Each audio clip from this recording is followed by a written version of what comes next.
Get ready for marketing insights, business strategies, and growth tactics from the original founder and marketer of the Daily Dose, no matter what those other guys claim. He's the original marketing entrepreneur who helped bring big business, media, marketing, and the public sector to the internet, while keeping government happy and away from overregulation of the digital age. And he's got the savvy and proven experience to help any business grow and succeed. You're listening to Marketing Insights with your host, Yasha Harari. Marketing Insights. I'm Yasha Harari, and today I'm very pleased to bring you a special guest, Ohad Flinker, who Hey is... guys. Hey. Ohad is a very long-time marketing professional who really sees the big picture in many, many different, verticals across a whole number of different industries, and for quite some time now, at least a year or two I know of, he's been getting deeply into crypto and has been doing some fascinating work with some of the leading names and brands that you've probably even heard of, but I'll let him tell you about some of those things. So again, welcome, Ohad, and I want to speak with you today about all kinds of different topics about crypto and as it relates to marketing and projects you're into and working on and all that stuff. So let's begin first by, give me the quick who you are, where you come from, and what brought you into this magnificent ecosystem of the blockchain and cryptocurrencies. Okay, so first of all, thanks for having me. Sure. I've been doing digital marketing, check marketing for nearly 20 years. I'm that old. And about a year ago in around May of 2017, a client came up to me and said, "Hey, can you help me raise some money for my startup?" And we started working. And about a month into that process, he said, "I need help to figure out how to raise money through this process called an ICO, an initial coin offering." And I had no idea what he was talking about. And I started Googling stuff, and I'd heard about Bitcoin before. I'm in tech, you hear it. But it was just kind of like a sociological, technological curiosity. But what I saw was a hockey stick graph. And as I read more, I realized that something was going on here. This thing called the Internet of Money, the Internet of Value, whatever you want to call it, was taking off. And I figured, okay, if I'm going to do this, I better join the community. And that's what I did. And since May of 2017, my entire client base has been blockchain and crypto. That's pretty much all I do. I still do a little bit of LinkedIn training and workshops, but everything else is crypto. The most relevant, I think, client that I'm working with today is Honeybox.io. We are actually launching at Malta Blockchain Summit next week. What's Honeybox about? So, Honeybox is a smart router or a smart box that attaches to your router and filters out all your unwanted content, makes your internet connection faster, and creates a tokenized crypto ecosystem so that advertisers will pay you in our token to view advertising. So if you're familiar with the Brave browser or the Better Attention token, right, it's a similar concept, except the Brave browser, which is taking off with, I believe, nearly 4 million downloads. It's number 43 on CoinMarketCap. But that is an ecosystem that is contained within your browser. Right. So it's good for ad blocking. But think about your home network. Think about where we're going with the Internet of Things, your smart TV, your fridge, your climate control. Everything on your home network is basically connected to your router and to your ISP. So we're living in a world where corporations decide what content we should consume, what ads to show us, and basically we're letting them into our home. So Honeybox and founder Bryant Maroney is saying, if we want to really control the content, make our internet connection faster, declog all this corporate garbage that is being thrown at us, it's not enough to just have a browser. We need a gatekeeper. We need a smart router so that we can control the content that enters our home. That's the pitch. Wow, man, that's really interesting. I really appreciate the insight on that. I was also thinking about some of the things you said regarding to not just the adware blocking, but also the malware blocking and all the sort of bad Trojan content that people might be downloading and installing, whether they intend to or not. Even from some trusted networks, some trusted networks sometimes they might get hacked or something, and then you download something without realizing it. What can you tell me, if anything, real quick about the security on Honeybox, and then also how that how that translates into mass adoption? Making this whole security thing better and easier for everyone to understand, and then sort of give me, if you can, from there, how does that relate into the marketing strategy of something like a Honeybox? Where does that fit in? Okay. So first of all, you have to understand that what we're doing with Honeybox is essentially creating a new consumer electronics category. So a lot of people ask, what's the difference between a Honeybox and, say, a firewall or any other intrusion prevention system? And traditional security advertising, content that we don't necessarily want.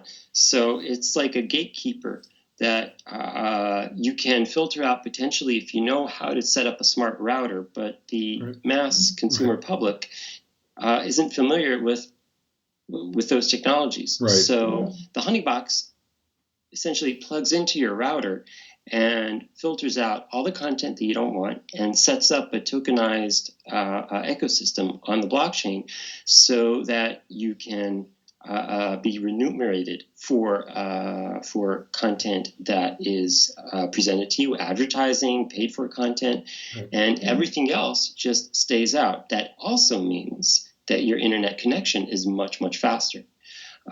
So you control your bandwidth, you have better control of the data that you're sharing with corporations. And of course, you also get the added benefit of intruders staying out, but it's a different way of thinking about it. That's, I like the whole idea of securing the device that, sort of is kind of a gatekeeper to the whole system, plus it has this built-in thing for the content management, which leads me to ask, what about the tokenization?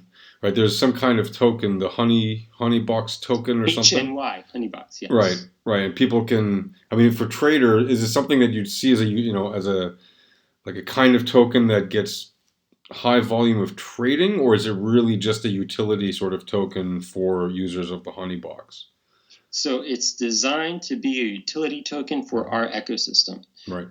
Approved partners will be able to pay consumers, pay you. If you have a Honeybox, you will receive tokens for letting these advertising partners and content partners into your home network. Right. Of course. And they can use those tokens to buy stuff through Honeybox. If they see some software through the system that they want to add, or is that the idea of the tokens themselves, or? So you can use the token to buy a Honeybox. Right. You can use the token to pay consumers to access your content, to access your advertising. And as the ecosystem grows, of course, it will. The token is tradable on the Stellar decentralized exchange. Right. So you can trade it in for Stellar or for any other token that's traded on the exchange. And over time, we'll also get it listed on other centralized exchanges. So it will be tradable for other cryptocurrencies. Very cool. I don't want to spend too long on Honeybox because we got a few things I want to talk about real quick. I know you're busy and also, but I want to ask you. You mentioned before the website. What is it? Honeybox.io. Honeybox.io. Right. And there's if people wanted to come and meet the team somewhere or something. You said there's something happening in Malta, right? So we are launching this week at Malta Blockchain Summit on November 1st. Right. And part of what I really love about this project immediately when I saw it is that it's not just a tokenized ecosystem like many other coins that will be one day available, but as soon as the ICO concludes, we will start shipping out the boxes. So there's a real product you can register for. It's not just tokens. Right. It's part of a product you can touch. And when we demo it at Malta, we're bringing some prototypes with us. You'll see it in action. It's a working product. Very cool. So they can meet you. They can meet the team out there if they're Absolutely. going. Yep. All right. Well, hopefully some of my viewers will be out there. And I give you a heads up, and they'll tell you they saw you on Marketing Insights. Yeah, I wanted to ask you also about sort of where you see the marketing strategies in general for the crypto market going like over the next few years. You know, it's evolved from the sort of earlier days of what it was before there was ICO madness, and then in 2016, 2017 we saw ICO madness. Where do you see it all going from this point forward in terms of marketing strategies? And how people are getting the stories out of these various cryptos that are available, and what's sort of maybe some of the best use cases or models you've seen for the marketing side of it. Okay, so we're still it's still early days for crypto. We're still far from mass consumer adoption.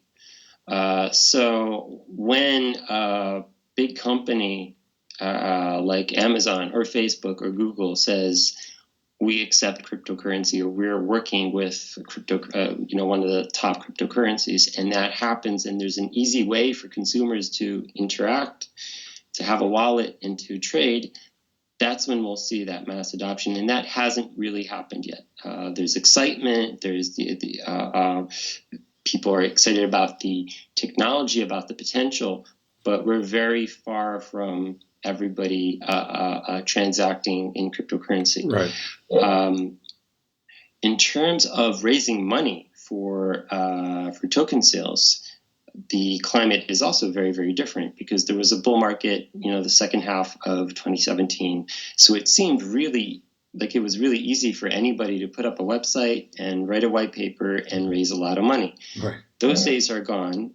And there's a lot of confusion about how the token sale, ICO, or ITO, initial token offering, or security token offering, how that process works. And what people don't understand is that it's not enough to just write a really good white paper and describe a forward-looking ecosystem and have a pretty website. You need to have a very initial group of investors saying, we believe in this and we'll invest in this. And then you can go out to an event or several events and do a roadshow, much like you sell an IPO. Mm-hmm. And then once you have that real world initiative in place, right, and real business people and investors are voting, with their attention and with their wallets, then the crowds will follow. Right. And so the days of just putting up, and really that's how it always was. People just weren't aware of the solid business mechanics and the marketing mechanics that happen behind the scenes. Right.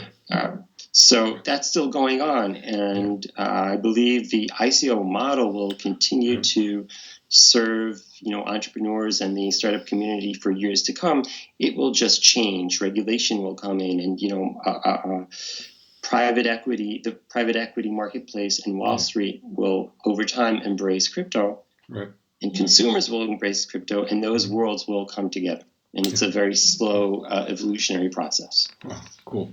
So that sort of, is that what, let's just say, what is it that inspires you with crypto over the next, long run? What do you see as the reason for someone to be interested in this thing? Like, do you see it still as something so speculative that it could disappear in 5 years realistically? Or do you see this as this is obviously going to be the next revolution and it's already happening, and it doesn't matter if it's Bitcoin or Stellar or Honey or any token or coin, this is happening for real whether you like it or not? Correct. So obviously it's highly speculative, and it will continue to be speculative. Yeah. And I will not, at least in this conversation, participate in trying to figure out what the value will be any time in the near future. No. But I think that the significance of the blockchain, and I keep quoting Warren Buffett. Warren Buffett says, and a lot of investors say, I don't understand Bitcoin because I invest in real businesses, and Bitcoin is a decentralized entity. There's no way for an investor to comment on it. Right. But what Bitcoin did is show us that the blockchain works as a financial infrastructure, as an alternative to traditional money transfer. Sorry, I didn't mean to interrupt you, but also Warren Buffett, whether he likes to admit it or not, invests in companies that invest in crypto. Exactly. So, and that's what all these investors say. I don't understand Bitcoin, so I'm not going to comment on it, but I believe in the blockchain. Right. And I will invest in the blockchain. Now, of course, that's a little bit, having your cake and eating it too, because Bitcoin is why we believe in the blockchain. Bitcoin showed us that the blockchain works. Yeah. Whether Bitcoin stays dominant or not, I think is really irrelevant unless you're one of the core engineers that works all day and night on Bitcoin.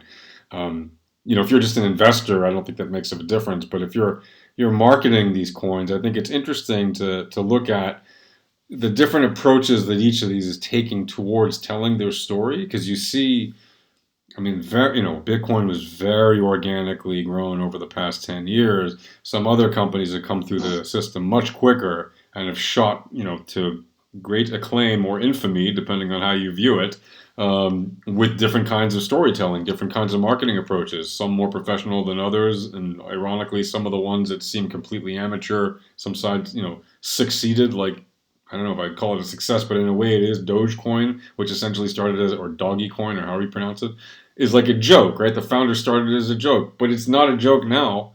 For some people, it's, they really back it and they're into it because that story appealed to them. And I think this opens up a whole new kind of storytelling that hasn't really been available in Internet 1.0 with the freedom of information. Now we're talking about the freedom of money as a whole different story. I think that the blockchain and the Internet of Value is really a continuation of the story of the Internet. All right, we'll check up on that in a year, and then we'll see for the next prediction. Or maybe in 3 months, who knows? Right, but it's an annual prediction on that particular one. So we'll keep track on it. All right, Ohad, thanks again very much for the time. I really appreciate it, and all your insights about crypto and marketing, and obviously Honeybox. And hopefully you'll have more updates to tell us in the near future. If you do, absolutely, you're welcome back here anytime. Pleasure to speak with you. Appreciate it. Thanks for having me. Yeah, all right, and take care. Bye-bye. By YashaHarari.com.